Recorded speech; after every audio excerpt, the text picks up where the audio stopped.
Mengawali pembelajaran, doa mulai. Alhamdulillah. Sebelum Ibu mulai, kita absen terlebih dahulu ya. Tetapi sepertinya di sini kursinya tidak ada yang kosong ya. Berarti hadir semua. Betul atau betul? Betul. Ya, baik. Langsung saja kita bahas tentang materi hari ini. Tapi sebelum itu, adakah yang masih ingat mengenai materi minggu lalu? Bu. Ya, baik Gusti.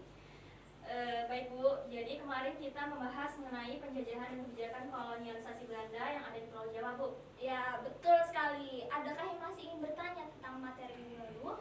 Tidak ada, Bu. Sudah jelas. Ya, bagus sekali. Ternyata daya ingat kalian masih sangat tajam ya.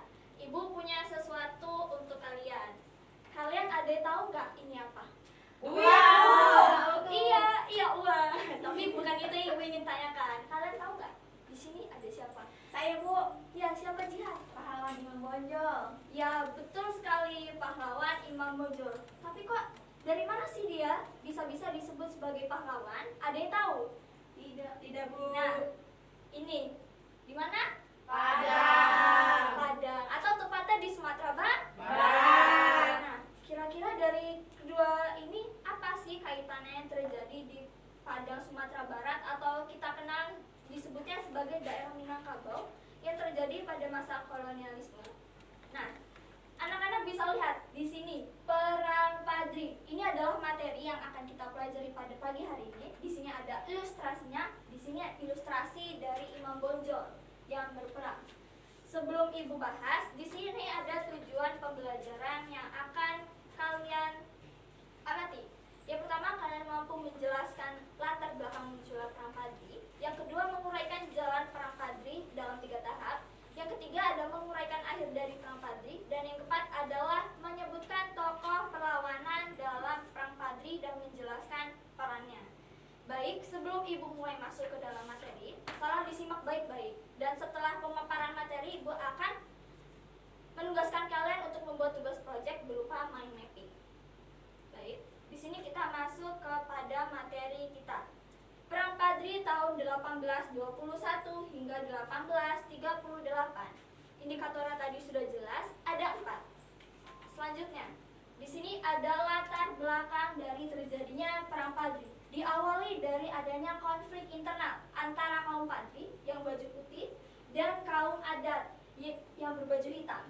Di sini kaum Padri merupakan ulama yang ingin menerapkan ajaran Islam, sementara kaum adat merupakan pemangku adat yang mempertahankan budaya lokal. Di sini kaum Padri ingin membersihkan praktik yang dianggap bertentangan dengan Islam seperti perjudian, adu ayam, dan juga minum-minuman keras. Selanjutnya adalah jalannya Perang Padri yang berlangsung dalam 3 tahap. Tahap yang pertama 1821 hingga 1825. Di sini masih terjadi konflik skala kecil, kemudian menyebar dan membesar karena adanya Harimau Nan Selatan atau sekelompok masyarakat pendukung utama pergerakan syariat Islam di kaum Padri yang ada 8 orang dipimpin oleh Tuanku Nan Receh. Dan ini mereka berseteru karena melawan dari kerajaan Pagaruyung yang didominasi oleh kaum adat. Kemudian apa yang terjadi? Kaum adat di Pagaruyung meminta bantuan kepada Belanda karena Belanda pada saat itu sudah memata-matai Minangkabau dan ingin merebut Minangkabau. Selanjutnya, tahap kedua. Di sini kaum adat yang tidak tahu kalau Belanda ini ternyata pengen mengadu domba keduanya antara kaum adat dan kaum Padri. Ini membuat perjanjian dengan Pagaruyung untuk menyerahkan pusat Minangkabau asalkan bisa membantu kaum adat untuk berkuasa kembali di Minangkabau. Lalu apa yang terjadi? Padri versus Belanda dan adat. Tapi muncul sosok penting yaitu Tuanku Imam Bonjol. Apa yang terjadi? Belanda dan kaum adat ini juga tetap kalah dan tersudut dan akhirnya membuat perjanjian Massa. Perjanjian Massa merupakan perjanjian gencatan senjata antara Belanda dan kaum Padri. Tapi apa yang terjadi? Belanda melanggar perjanjian tersebut dan Imam Bonjol di sini sudah bersatu dengan kaum adat karena pada masa perjanjian Masang ini kaum adat sadar telah diadu domba oleh Belanda. Nih, Imam Bonjol membuat strategi perang gerilya dan bersatu dengan kaum adat. Selanjutnya Belanda terdesak kembali karena kaum Padri dan kaum adat telah bersatu. Kemudian muncullah perjanjian Pelakat Panjang. Di sini Belanda tidak boleh mengikuti dari peraturan internal atau urusan internal dari Minangkabau. Selanjutnya apa yang terjadi? Belanda melanggar kembali perjanjian Pelakat Panjang tersebut. Lalu Belanda menggempur kota Bonjol. Nah, di sini bisa lihat daerah terakhir kekuasaan kaum adat dan juga kaum Padri, yaitu Bonjol, dikepung selama 2 tahun dan akhirnya jatuh ke tangan Belanda pada tahun 1837. Apa yang terjadi pada saat itu? Tuanku Imam Bonjol akhirnya tertangkap kemudian diasingkan. Diasingkan ke 3 tempat, yaitu Priangan, Ambon, dan yang terakhir adalah Manado hingga wafat pada tahun 1864. Itu adalah uraian mengenai jalannya perang dan juga akhir perlawanan dari Perang Padri. Selanjutnya ada tokoh perjuangan. Imam Bonjol itu bernama asli dari Muhammad Syahab, dikenal ulet, cinta damai, dan juga tidak mudah menyerah. Beliau juga merupakan ahli strategi, yaitu strategi perang gerilya. Nah, di sini adalah materi terakhir yang Ibu sampaikan. Selanjutnya, coba perhatikan gambar ini. Ada yang bisa mengidentifikasikan dari kedua gambar tersebut. Yang pertama ada konflik internal antara kaum adat dan kaum Padri. Saya Bu, iya cobain. Karena mereka beda pendapat. Ya, betul sekali. Karena kedua kaum ini beda pendapat. Yang satu ingin menegakkan syariat Islam, sementara yang satu sangat bertentangan dengan agama Islam. Selanjutnya, di sini gambar apa? Belanda datang lalu iya.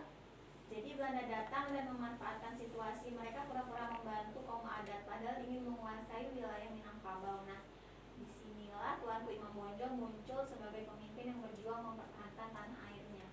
Ya, betul sekali. Malah berawal dari konflik internal, kemudian ada orang eksternal muncul dari adanya para Padri ini.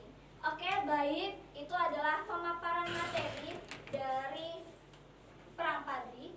Selanjutnya, Ibu sudah bicara tadi bahwasannya ada tugas proyek untuk kalian mengenai Perang Padri. Kalian harus mengidentifikasi mengenai peran dan juga dampak Perang Padri dalam sejarah Indonesia.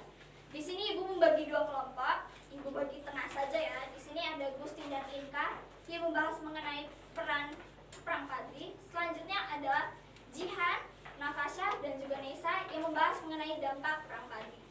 Ibu beri waktu beberapa menit dan kalian mendiskusikan. Kalian boleh bertanya kepada Ibu jika ada yang kurang mengerti. Kalian kerjakan dan selanjutnya presentasikan maju ke depan. Baik, bisa dimulai. Bisa, Bu.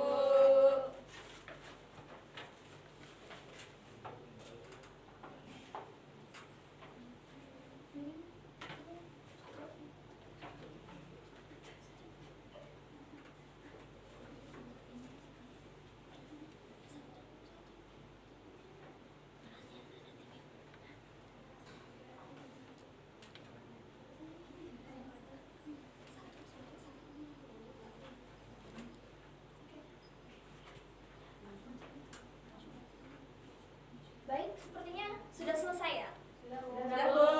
Oke, kita mulai dari kelompok peran dulu ya untuk maju ke depan dan mempresentasikan hasil kerjanya.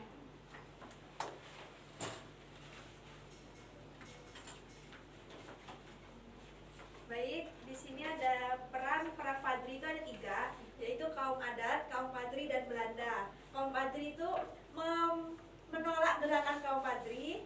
Yang kedua yaitu ada kaum Padri, yang dimana simbol gerakan pembaruan Islam di Minangkabau, dan selanjutnya yaitu ada Belanda, yang dimana itu memanfaatkan konflik internal.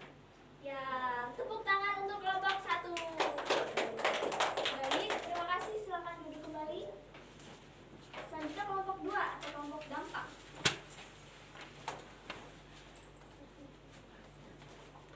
Baik, jadi kami dari kelompok 1 akan menjelaskan dampak dari Perang Padri. Yang pertama, untuk dampak sosialnya, perpecahan internal antara kaum adat dan kaum Padri. Lalu yang kedua ada dampak politiknya, jadi Belanda ini mengadu domba. Lalu ada ekonomi, jadi di sini terhentinya aktivitas perdagangan dan kerusakan lahan. Dan terakhir, Selanjutnya dampak budaya, jadi menguatnya identitas Islam.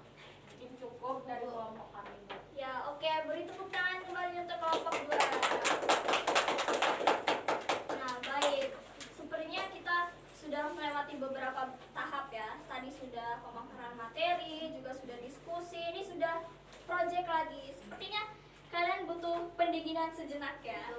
Oke, sebelum kita melanjutkan yang lainnya. Oke, silakan angkat tangannya. Hembuskan nafas. Lalu pikirkan apa yang ingin kalian lakukan setelah pelajaran hari ini selesai. Ingin apa? Coba. Pulang, Bu. Ya. Boleh. Tapi lakukan itu setelah pelajaran ini selesai. Oke, kita lanjutkan. Di sini Ibu punya games untuk kalian. Di sini tadinya Ibu mau minta bantuan Jihan untuk membantu kita untuk menyelesaikan game ini. Tapi sepertinya untuk mempersingkat waktu, Ibu saja yang membantu kalian. Di sini kalian hanya punya 15 detik untuk menjawab soal. Kita mulai dari sebelah kiri ya, atau Inka. Kita mulai ya. 3, 2, 1. Pada tempat. Yang paling kiri, Bu. Yang A. Ya, kita coba. Betul. Lagi, daerah terakhir kekuasaan kaum Padri. Paling bonjol, Bu. Oke, kita set. Ye, betul. Gambar ini menunjukkan penampilan dari kaum. Ada Bu. Kita coba set. Yeay. Perang Padri terjadi selama titik-titik. 3 tahap. Ya. Kita coba set. Yeay. Kakak ini berjuang. Siapa? Tuanku Imam Bonjol, Bu. Coba kita set. Ya. Ada satu soal bonus. Belum. Coba kita cek. Yeay. Ada berapa? 15. Oke. Sepertinya pelajaran pada pagi hari ini sangat menyenangkan ya. Di sini sebelum Ibu tutup, adakah yang ingin bertanya lagi? Tidak ya sepertinya. Lalu, apakah kalian bisa menyimpulkan tentang pelajaran Perang Padri pada pagi hari ini? saya Bu. Coba Natasha. Jadi Perang Padri adalah perang yang berlangsung dari tahun 1821 sampai 1838. Perang ini awalnya terjadi karena konflik kaum Adam dan namun akhirnya ini Belanda juga ikut campur Bu.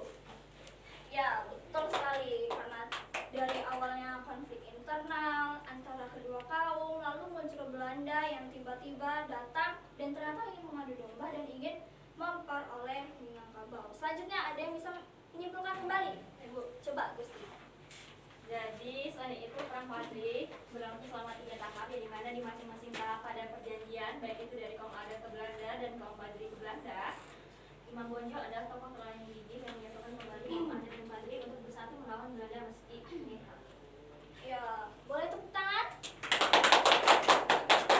Oke, itu adalah kesimpulan dari adanya Perang Padri. Perang Padri merupakan suatu perang yang bersifat kedaerahan yang tadinya awalnya dari kaum adat, kaum Padri, lalu melangkah ke jenjang ada Belanda juga. Di sini Belanda mengadu domba keduanya dan ingin memperoleh kekuasaan Minangkabau. Tapi apa yang terjadi setelah Perang Padri?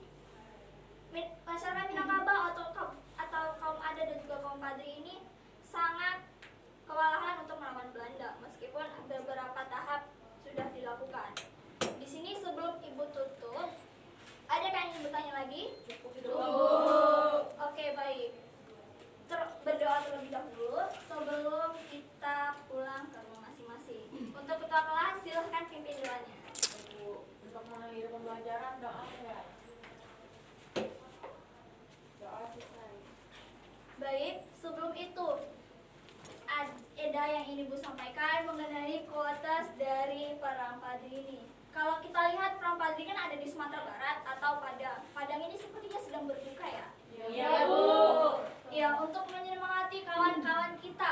saudara kita yang ada di Padang sana.